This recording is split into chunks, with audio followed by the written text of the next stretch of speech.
Aduh, nih. Aduh ya, kalau berkunjung ke sini, terus ada lengkap nih, ada Kak Nungki, ada Dokter Bagus.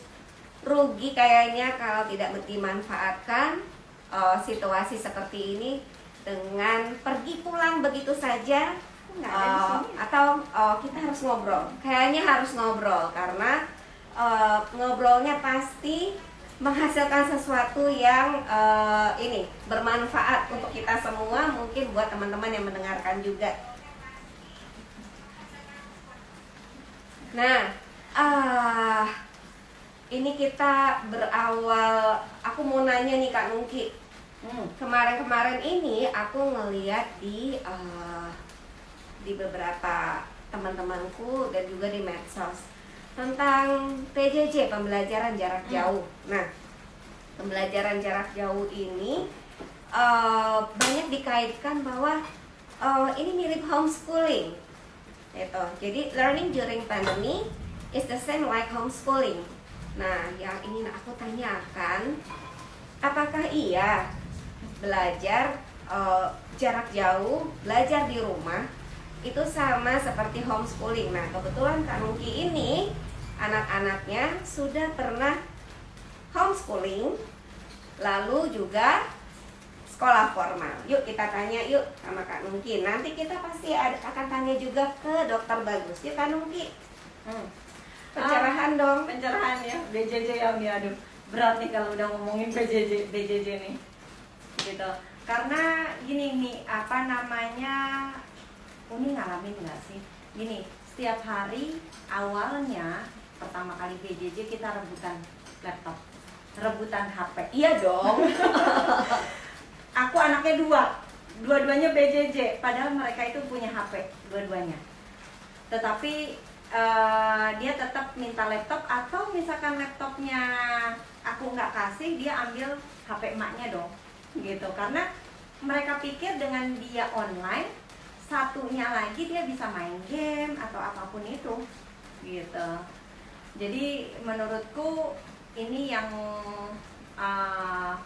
jadi topik utama nih para emak-emak di rumah, gitu. Karena kan gini nih, apa namanya, bukan hanya sinyal ataupun gimana, kadang gini, guru ngomong terus lama, mungkin ya 30-90 menit gitu. Bayangkan offline aja, anak guru nerangin, anak-anak nulis, ngegambar, sibuk apapun gitu ya.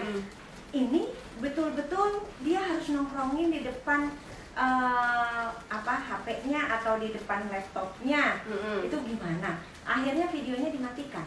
Setelah videonya dimatikan, apa yang terjadi? Anakku ada yang tiduran, ada yang main game. Terus setelah setelah selesai BJJ-nya, apa yang dipelajari anakku? Nggak tahu. Terus ulangannya juga sama nih. Ulangannya ternyata bisa di Google. Semuanya ada mami. Semua. Jadi gini, intinya gini, kasarannya gini, lu pengen dapat nilai yang bagus, ya lu bener-bener cari di Google. Tetapi kalau misalkan ya udahlah apa adanya aja, ya udah nyarinya juga apa adanya. Nah, lebih kepada itu sih, makanya kadang yang dartingnya itu ya emaknya. Oke. Nah, berarti ada plus minusnya ya ternyata pembelajaran jarak jauh ini kalau versi dari Kak Nungki. Jadi menurut aku juga sih. Nah, jadi di sini ketika anak lebih dari satu, terjadilah masalah di sumber penggunaan elektroniknya, terutama laptop dan handphone. Nah, lalu setelah itu ternyata ketika kita belajar dalam rentang waktu yang lebih lama, muncullah masalah. Walaupun awalnya nyaman nih ya, wah enak ya belajar di rumah dan anak-anak bisa kita kontrol, kita lihat. Ternyata anak-anak ketika mereka setelah lama di depan laptop atau handphone, mereka cenderung mematikan videonya atau di mute suaranya. Akhirnya mereka melakukan aktivitas lain yang lebih menyenangkan menurut mereka, dan itu kadang-kadang kita lupa memantaunya. Nah, oke. Nah, ternyata banyak ya plus minusnya. Nah, yang aku tanya, oh ya, satu lagi. Nah, soal-soal ternyata anak-anak bisa googling. Yes, Sudah banyak exactly. soal-soal yang ternyata bisa dilihat jawabannya. Mungkin pernah di-share kali ya. Nah, lalu ternyata bisa mendapatkan jawaban yang sesuai dengan yang dijawab sesuai dengan pertanyaan. Nah, berarti paham atau tidak paham, anak bisa mendapatkan nilai tinggi tergantung effort dia, canggihnya dia dalam mencari resource untuk jawaban tersebut. Wah, hebat anak-anak sekarang ya. Sekarang aplikasinya keren-keren nih teknologinya. Jadi Oke. di satu sisi mungkin bikin anak malas ya. Jadi balik lagi ke anaknya itu pemalas atau enggak gitu. Jadi sekarang ternyata di HP ku banyak banget downloadan aplikasi Brainly atau ProMath yang dimana aku cek juga nyobain gitu. Misalkan 2 tambah 1 terus aku foto, ternyata jawabannya keluar semudah itu. Oke. Nah, berbicara tentang rentang waktu untuk belajarnya anak. Nah, ketika belajar lewat online ini atau pembelajaran jarak jauh ini, banyak yang melakukan pembelajaran itu masih dengan durasi yang sama ketika dilaksanakan offline, yaitu ketika masih di sekolah. Jadi misalnya belajar dari jam 8 sampai jam 2, anak juga belajar dari jam 8 sampai jam 2 atau sampai siang. Yes. Nah, kira-kira ya yang aku tanyakan, gimana sih rentang konsentrasi mata sama telinga? Kan di sini panca indera yang digunakan anak hanya 2, mata dan telinga ya, ketika mereka tidak interaktif. Kalau interaktif mungkin juga ada menulis atau lain sebagainya. Nah, kalau hanya mata dan telinga itu kira-kira berapa lama sih efisiennya untuk anak itu bisa maksimal, optimal mendengar ataupun melihat penjelasan dari gurunya? Wah, kalau yang kayak gini aku nggak bisa jawab. Dokter Bagus bisa jawab nggak? Jadi kalau membicarakan masalah durasi, artinya tingkat kelelahan daripada panca indera, ya kan? Jadi panca indera itu bisa diforsir antara 20 sampai 30 menit. Setelah itu istirahat. Oke, baik. Ya. Nah, kemudian istirahat ini nanti ada juga yang namanya istirahat besar, di mana dia harus memulihkan energi. Oke. Itu makanya ada istilah kalau di sekolah offline tuh istirahat yang bermain itu di luar, terus ke kafe dan sebagainya, itu memang harus dilakukan. Oke. Ya, jadi itu. Jadi rentannya online itu 30 ya maksimal, terus istirahat dulu ya dok ya. Iya sih. Oh, baru bisa dilanjutkan kembali ya dok ya, dan diulang kembali. Oke. Terima kasih penjelasannya dok. Nah, menurut Kak Lina gimana nih? Anak Kak Lina gimana nih? Untuk saat ini ya kadang-kadang kita juga semua pihak sekolah, guru pasti mengusahakan mencari cara terbaik bagaimana untuk berkomunikasi dengan anak-anak muridnya. Begitu juga dengan orang tua di rumah. Nah, akan tetapi ketika misalnya dia ada source tentang pembelajaran A, lalu anak membaca, lalu langsung ada tes. Nah, itu kan mereka tidak sempat diskusi, mereka tidak sempat menanyakan itu ke gurunya gitu loh, dimana batas waktu itu mungkin terbatas ya, batas waktu yang digunakan gitu loh untuk bisa berdiskusi ataupun tidak seperti offline. Nah, itu yang menjadi kendala karena tidak semua jawaban yang diinginkan oleh anak itu bisa dijawab oleh orang tuanya.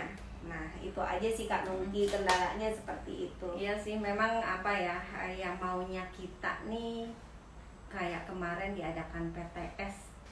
Dari sisi aku ya sebagai orang tua dan saya sebagai praktisi pendidikan, itu melihat bahwa menurut aku nggak perlu dengan PTS model seperti itu. Mungkin gini, boleh diadakan PTS, tetapi lebih kepada gini,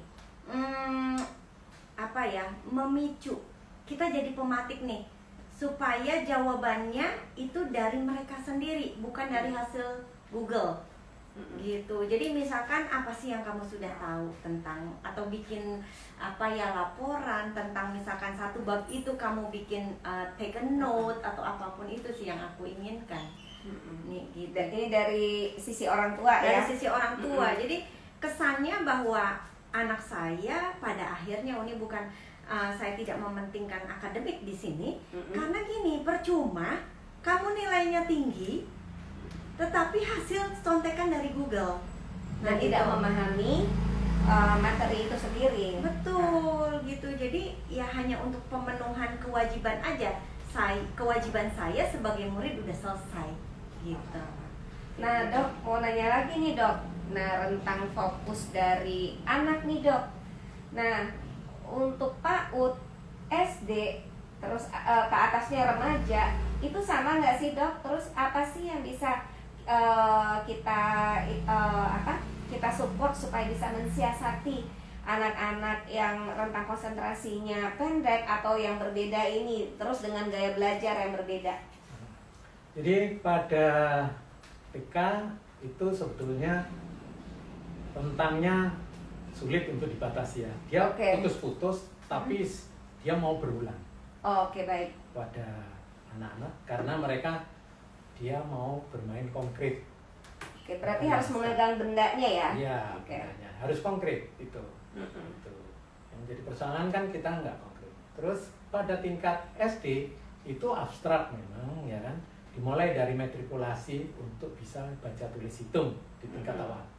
Baru kemudian dia belajar abstrak, yang ini nanti akan diukur apakah dia menggunakan visual, auditorik atau kinestetik.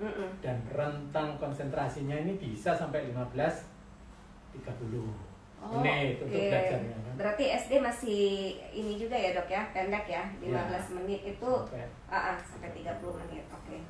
Nah, kemudian meningkat lagi ke arah talenta majmuk ya, mulai remaja ini SMP dan SMA. SMP dan SMA ini lebih panjang lagi karena dia adalah punya jiwa exploring, ya kan. Jadi semua ini yang harus dimanfaatkan.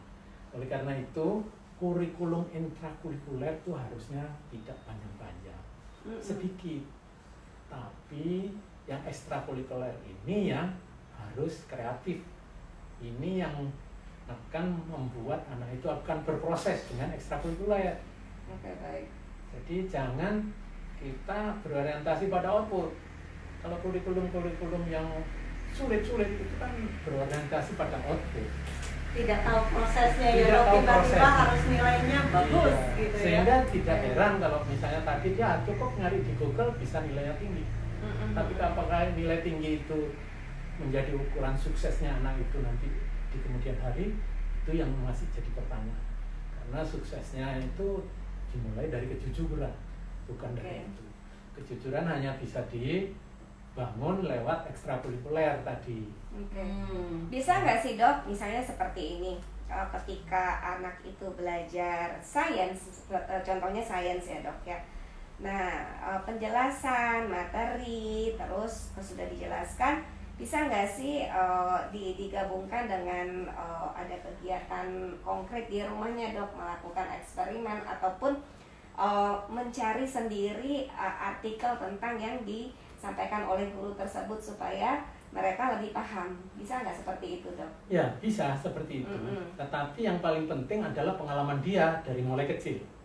Itu yang menyebabkan dia nanti akan mencari eksperimen-eksperimen yang bisa menopang apa yang diinginkan oleh akademis.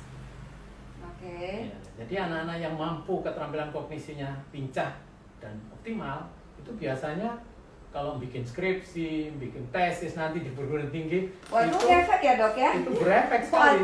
Berarti memang dari kecil harus sudah dibiasakan ya dok ya. Jadi karena ada anak kemudian terus berhenti, nggak mau lagi ngerjakan tesis sulit, minta drop out itu udah banyak sih sekarang. Ya, itu karena keterampilan kognisi sejak kecil tidak dibangun.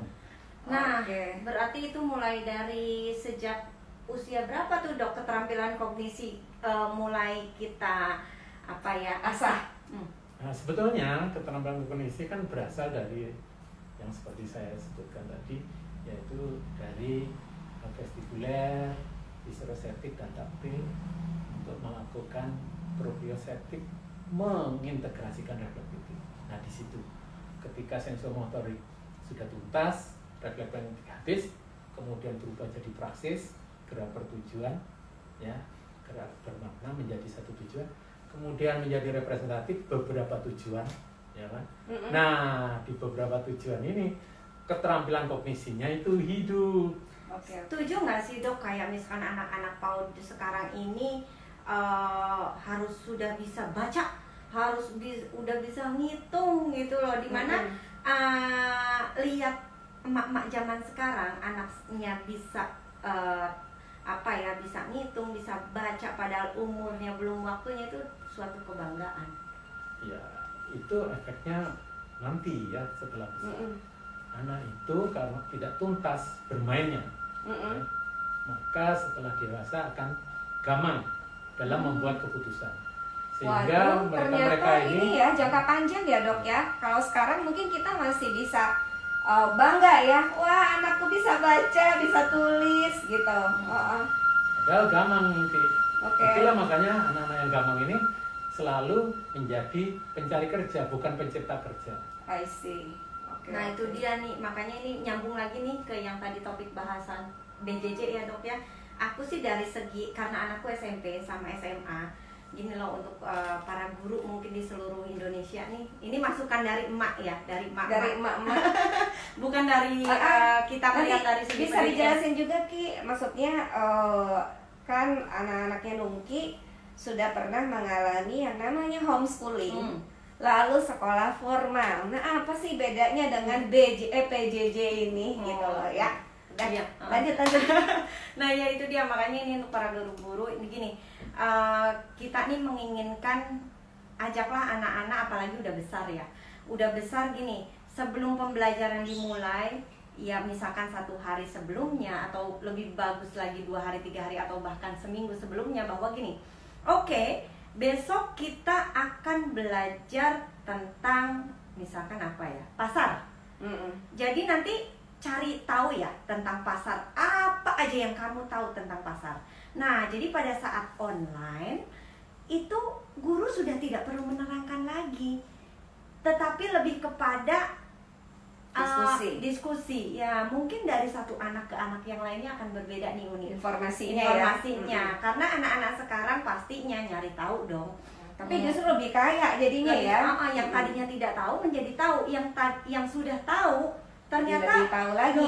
Iya, ternyata dari teman-temanku ada tambahan ilmu nih. Nah itu sih kalau dari segi, karena aku taunya ya SMP sama SMA. Nah kalau TK itu gimana ya? Aku nggak kebayang nih, sekarang kan banyak yang mengajukan cuti. Aku juga bingung nih, kenapa ya? Gitu. Karena memang ya seperti kata Dokter Bagus itu mungkin ya kendalanya adalah rentang fokus anak itu berbeda-beda, bervariasi. Tiap anak tidak mempunyai fokus yang sama.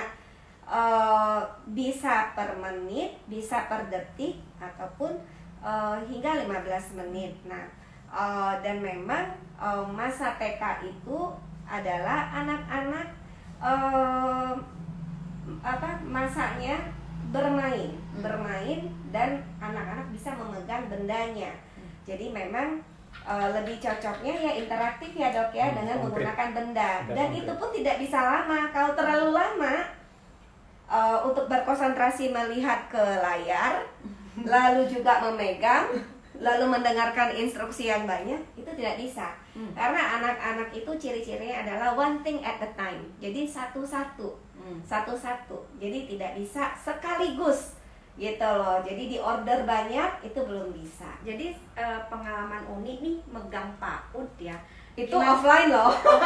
Gimana kalau untuk online menurut Uni? Mau tidak mau kan memang harus online. Walaupun memang tidak bisa online. Betul. Ya paling ini udah banyak ya kayak sekolah-sekolah sudah banyak yang menyesuaikan ya, sudah mulai memperbaiki. Banyak yang mengirimkan send home material pembelajaran ke rumah. Lalu secara interaktif guru dan anak akan memegang benda yang sama dan melakukan hal yang sama. Tapi sekali lagi tetap seperti kata Dokter Bagus, rentang konsentrasi anak di usia PAUD itu tidak bisa lama. Itu tetap harus diperhatikan. Ketika mereka mengalami kejenuhan itu harus di switch dan dialihkan gitu loh. Jadi kegiatan itu bisa berbagai macam, tapi melakukan hal yang sama itu mereka hanya bisa sebentar. Ketika offline saja mereka bisa setelah 5 menit muter, apalagi ketika online. Oke, udah itu aja sih. Semoga penjelasan ini bisa ini penjelasan ringan aja.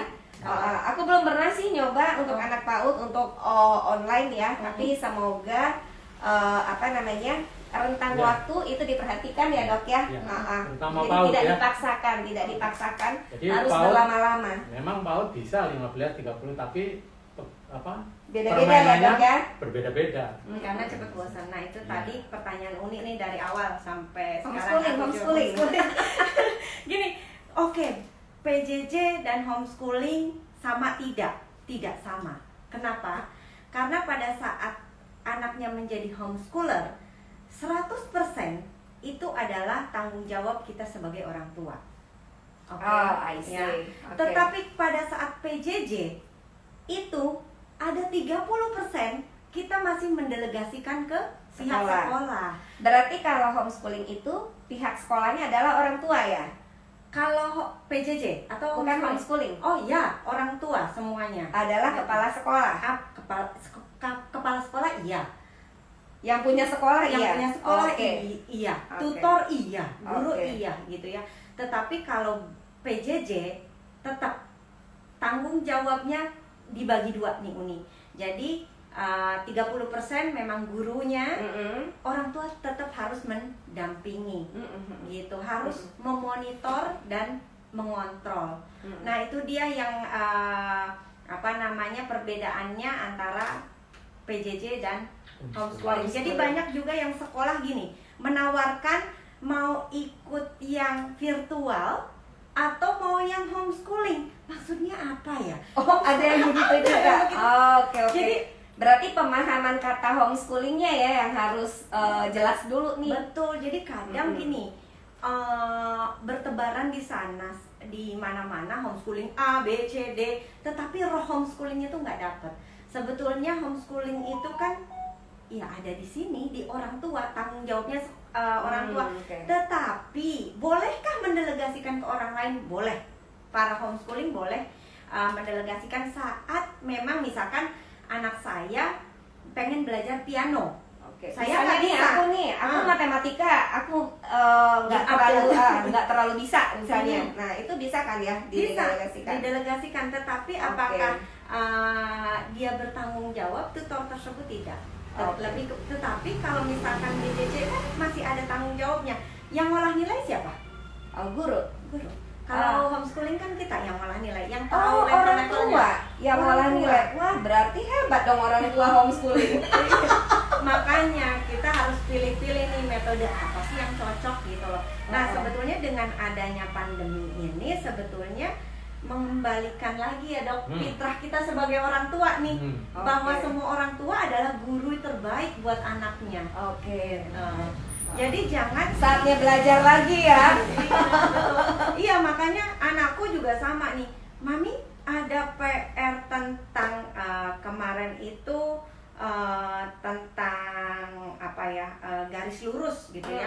Nah, mau nggak mau memang harus belajar lagi. Jadi gini, tunjukkan ke anak bahwa kita mau terlibat nih Dok. Jangan sampai gini, Mami aja nggak tahu.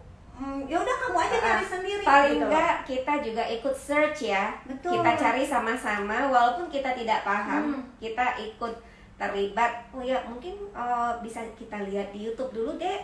atau kita lihat di Google dulu gitu ya, seperti itu kali ya maksudnya Kak Nungki ya. Jadi terlihat inisiatifnya kita sebagai orang tua gitu loh. Jadi kebanyakan gini, orang tua nggak ngerti udah kamu kerjain sendiri.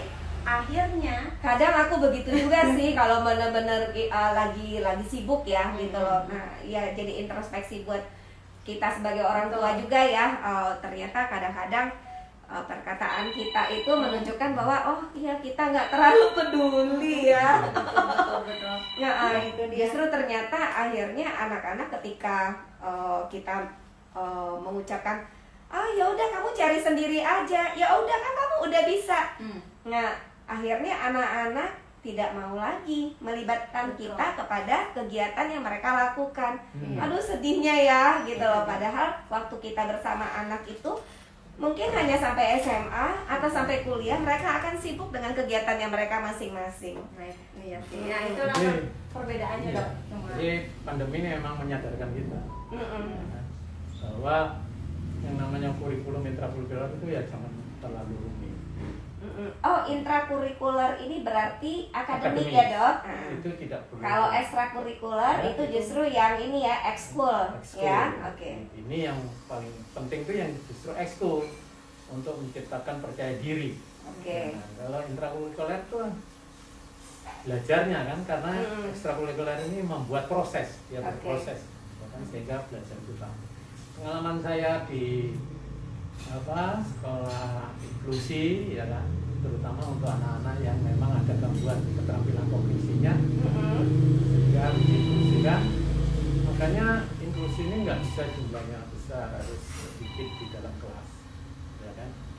Jadi 1 dengan guru pendamping begitu, atau 2 dengan 1 guru pendamping yang sudah kita latih, terutama untuk melatih daya konsentrasi PVT ini ya, penyelarasan vestibular adaptif. Dan ini sama dengan sekolah offline yang disebutkan tadi, ya, dibandingkan dengan homeschooling. Jadi sebetulnya inklusi mirip dengan homeschooling. Oke, karena tapi ditaruh di sekolah. Oke. Jadi karena yang bertanggung jawab adalah orang tua. Orang tua itu. Oke, baik paham dok. Ya. Jadi itu nanti kemampuan melakukan penyelarasan vestibular adaptif itu diteruskan orang tua di rumah. Oh berarti approach-nya seperti approach homeschooling. Nah kalau itu boleh approach homeschooling, bukan berarti bahwa sama. Pendekatannya seperti homeschooling, tapi pendelegasiannya tetap ada sekolah gitu ya. Oke, paham. Oke, semoga ya. Ternyata berat juga ya obrolannya, ampun deh ya. Emak-emak zaman sekarang makanya ini satu hal nih masukan untuk para guru semuanya, karena anakku juga sekarang mencoba lagi untuk menjadi anak formal, bukan anak informal lagi. Mungkin bisa bolak-balik ya. Bisa bolak-balik gitu. Karena kan sekarang udah setara ya. Oke.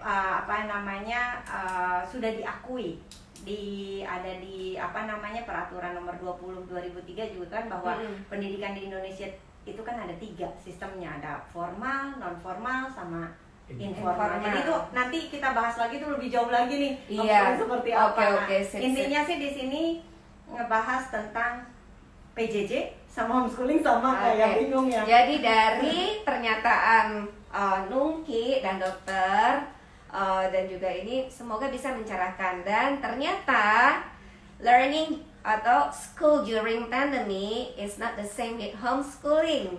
Oke, mungkin pendekatannya hampir mirip, betul. Tapi itu bukan homeschooling. Tetapi guru sekarang nih, PJJ lebih berat loh tugasnya.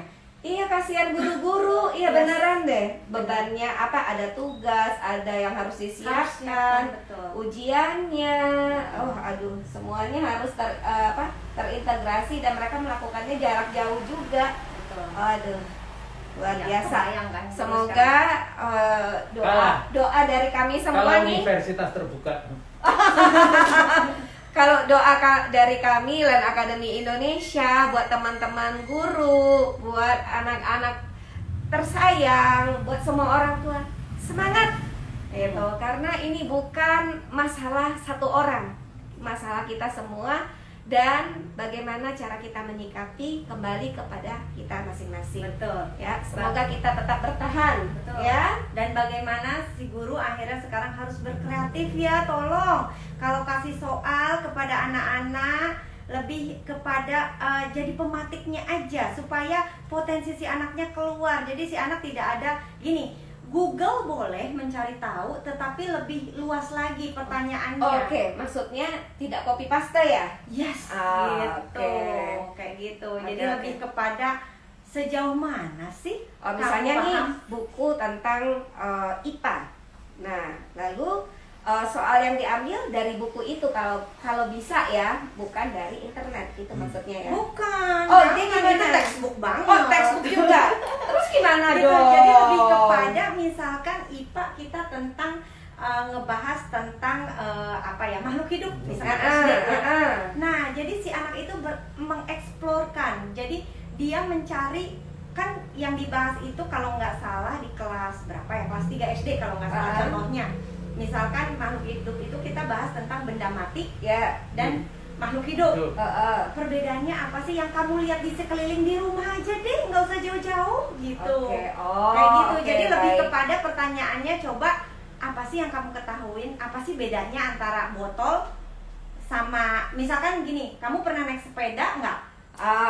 Aku paham maksudnya Kak Nungki. Ini Ah. berarti cara belajar konstruktif. Jadi anak menemukan jawabannya sendiri Yes. melalui pencarian mereka di alam sekitar mereka. Betul. Jadi- Ataupun pencariannya mereka. Jadi sebagai trigger aja sih, contohnya Hmm. misalkan pernah naik sepeda? Pernah. Pernah naik kuda? Pernah. Berarti pernah lihat sepeda, pernah lihat kuda dong. Pernah. Kalau sepedanya bagaimana? Sepeda itu ada sadalnya, Hmm. lalu ada rodanya, ada handle-nya, lalu ada pedalnya. Kalau kuda? Kalau kuda itu ada kepalanya, ada kakinya 4, lalu ada punggungnya buat dinaik. Beda nggak sih antara kamu naik sepeda sama naik kuda? Kalau menaiki sama ya, maksudnya konteks menaikinya, mengendarainya sama. Tapi itu adalah dua hal yang berbeda. Kalau aku bisa milih, aku mending naik sepeda karena kuda itu terlalu tinggi. Gitu. Dan butuh keahlian kalau Betul, itu latihan. dari satu siswa loh. Ya. Misalkan dari siswa yang lainnya bisa berkata bahwa dengan naik sepeda saya harus mengayuh. Tetapi kalau naik kuda, dia jalan sendiri. Nah, itu dia mengkonstruk dirinya melihat bahwa itu yang dinamakan benda hidup dan benda mati. Benda Akhirnya mati. kita gali. Sama-sama bergerak Betul. tapi tidak sama. Betul, Ya apa kan? sih yang kamu tahu kalau itu dikatakan hidup, itu dikatakan mati? Maksud aku begitu loh. Jadi bukan kita nyuapin gitu loh, tetapi lebih kepada udah sejauh mana sih kamu gitu tahu. Aku tahu maksudnya Kak Nungki. Jadi ada kalanya guru itu menyuapi, ada kalanya guru itu meminta anaknya yang secara mandiri melakukan. Jadi tuturi handayani ingarso sung tulodo ing mania mangun karso tuturi handayani. Ya, tuturi handayani adalah guru mengayomi dari dan belakang. anak-anak yang cerdas pasti bisa mengatakan lebih mudah mengendalikan sepeda daripada mengendalikan kuda. Iya. Nah, itu aja sih. Jadi maksudnya di sini kita yuk sama-sama sebagai orang tua, sebagai praktisi pendidikan, bergerak di mana pengen memajukan anak, ya begitu belajarnya. Jadi menggali informasi si anak. Menggali. Karena pada intinya setelah aku berpikir, banyak berdiskusi nih dengan teman-teman yang sangat wow sekali. Terus mungkin dari beberapa teman lagi, ilmu itu seperti informasi. Jadi informasi yang kita dapatkan itu melalui panca indera ya, panca indera kita. Terus setelah kita terima tuh informasi, kita analisa informasi itu, kita ingat apa yang kita ingat dari informasi itu, Lalu setelah kita menganalisa, mengingat, lalu apa yang bisa kita lakukan dengan informasi itu? Apakah kita akan mengembangkan informasi itu menjadi sesuatu yang baru, atau kita melakukan hal yang sama seperti informasi itu? Yes, dan Ya. kita belajar untuk banyak tahu, tetapi bukan Yang paling tahu, karena yang paling tahu banyak lagi di atas kita. Betul. Malu. Iya, iya. Nah, oke, Uni kayaknya ini udah ya? malam, aku juga udah capek banget. Iya, aku mau bukan pulang. bukan pengen ngusir nih, Dok. Kasihan besok kita beraktivitas Oke. lagi. Libur ya besok. Libur, yeay.